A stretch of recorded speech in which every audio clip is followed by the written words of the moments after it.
សូមចម្រើនពរញាតិញោមអ្នកដែលគោរពស្រឡាញ់ពេញចិត្តនៅបាលីឬមន្តគាថាផ្សេងក្នុងថ្ងៃនេះអាត្មាភាពនឹងលើកយកនៅបាលីសូត្រ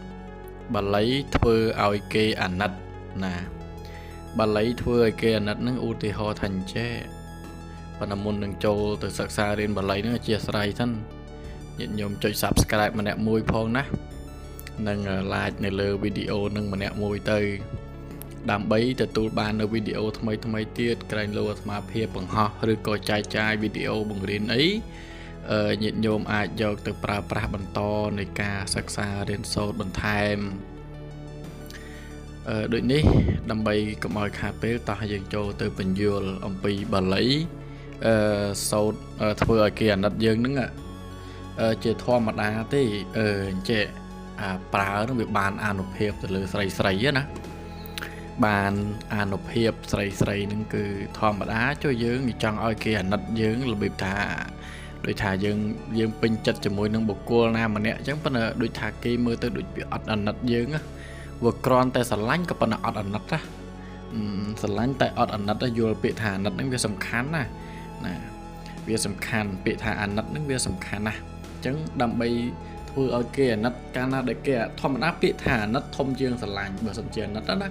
អាណិតហើយស្រឡាញ់ខុសគ្នាស្រឡាញ់គ្រាន់តែស្រឡាញ់ទេគ្រាន់តែពេញចិត្តថាស្រឡាញ់ប៉ុន្តែបើអាណិតធំជាងស្រឡាញ់ទៀតហ៊ានលះបង់អ្វីគ្រប់យ៉ាងនឹងធ្វើឲ្យគេអាណិតអាសូរគេនឹងជួយយើងនឹងអាចចង់បានរបស់ណាដែលយើងចង់បានតាមពិតស្រីក៏ប្រើបានប្រុសក៏ប្រើបានដែរប៉ុន្តែគ្រាន់តែថាប្រើដែលមានឥទ្ធិពលខ្លាំងហ្នឹងទៅលើស្ត្រីទៅលើមនុស្សស្រីណាដែលប្រើទៅហ្នឹងវាមានឥទ្ធិពលខ្លាំងទន្ទឹមនឹងមានឥទ្ធិពលខ្លាំងហ្នឹងវាតលតែយើងនឹងធ្វើទៅនឹងវាត្រឹមត្រូវទៅតាមការណែនាំរបស់អាត្មាបង្ហាញណែនាំអំពីរបៀបនៃការធ្វើនឹងទេទើបវាល្អប្រសើរទៅដែរព្រោះយើងចង់បានរបស់អីក៏ដោយតលតែគេអាណិតយើងមិនគេឲ្យឧទាហរណ៍ថាអញ្ចឹងណាចង់បានរបស់អីក៏ដោយរាប់អំពីមាសគីឡូមាសដុំពេជ្រអីហ្នឹងចង់បានពីបុគ្គលណាម្នាក់តលតែគេអាណិតយើងតលតែគេអាសូរជាមួយយើងបានជាគេឲ្យយើងដែរ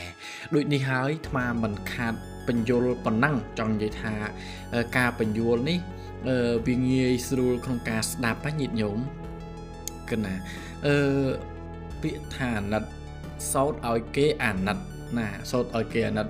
ឧទាហរណ៍ថាគេស្រឡាញ់យើងទៅដាក់ពាក្យធ្វើការគេអត់របៀបថាយើងអត់មានសមត្ថភាពធ្វើទេតែគ្រាន់តែគេអាណិតយើងគេឲ្យយើងធ្វើទៅយើងធ្វើមិនកើតក៏ដោយប៉ុន្តែគេអាណិតយើងគេយល់ឃើញថាមនុស្សនឹងគ្រាន់តែឃើញមុខដូចមានអារម្មណ៍ថា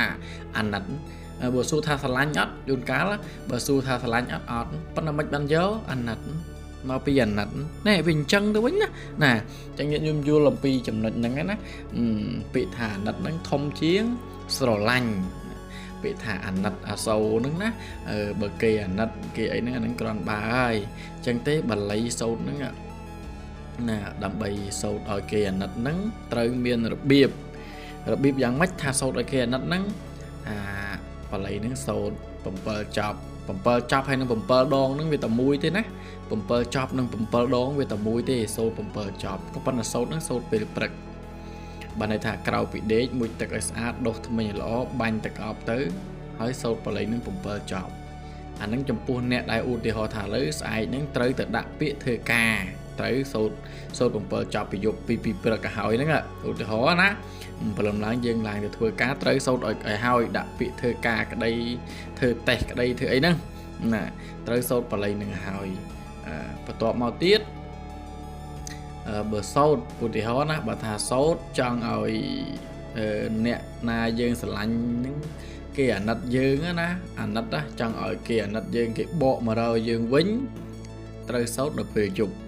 ណាត្រូវសូត្រនៅពេលយប់សូត្រត្រឹមម៉ោង9ម៉ោង10ណាត្រូវសូត្រពេលយប់ម៉ោង9ម៉ោង10ស្ដាប់ឲ្យតន់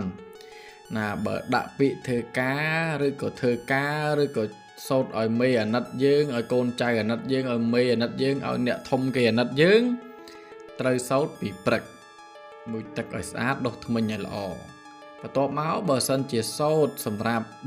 ស្រឡាញ់បុគ្គលណាម្នាក់ សូត្រចង់ឲ្យគេវិលទៅរាប់មករកយើងវិញត្រូវសូត្រនៅម៉ោង 9 ទៅម៉ោង 10 យប់ស្ដាប់តន់នេះប៉ុណ្ណឹងអ្នកទាំងអស់គ្នាស្ដាប់តន់ទេណាចង់បញ្ជាក់អំពីរបៀបនៃការសូត្រនឹងកុំឲ្យថែសូត្រនឹងហើយសួរថាអុចធូបអត់បើពេលព្រឹកមិនអុចក៏បានដែរបើសិនជាពេលព្រឹកតែយប់ម៉ោង 9 ម៉ោង 10បើមានធូបដុតក៏ដុតទៅតែបើមិនដុតទេក៏ហើយទៅក៏ប៉ុន្តែបើសិនជាមានធូបដុតទៅវាល្អជាងដែរអាហ្នឹងពេលយប់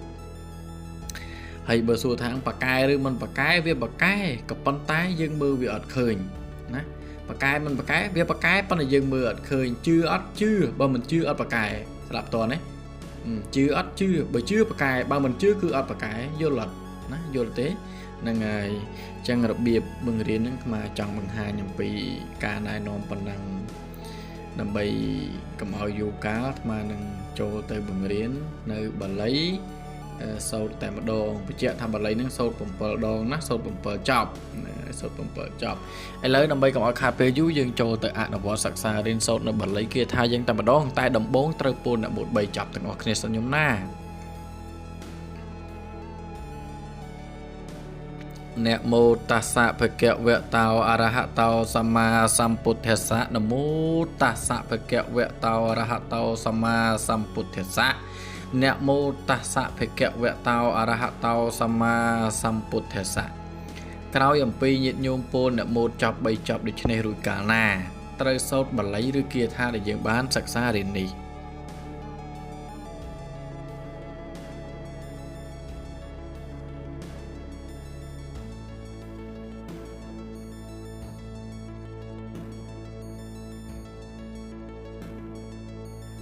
អ៊ីតេចិត្តតាំងអរហង្គករណាសាពៈមនុស្សាចោមជុំស្ដាប់ឲ្យតន់ណាសូត្រតែប៉ុណ្្នឹងបានហើយចោមជុំចុងក្រោយណាអ៊ីតេចិត្តតាំងអរហង្គករណាសាពៈមនុស្សាចោមជុំសូត្រអញ្ចឹងទៅណា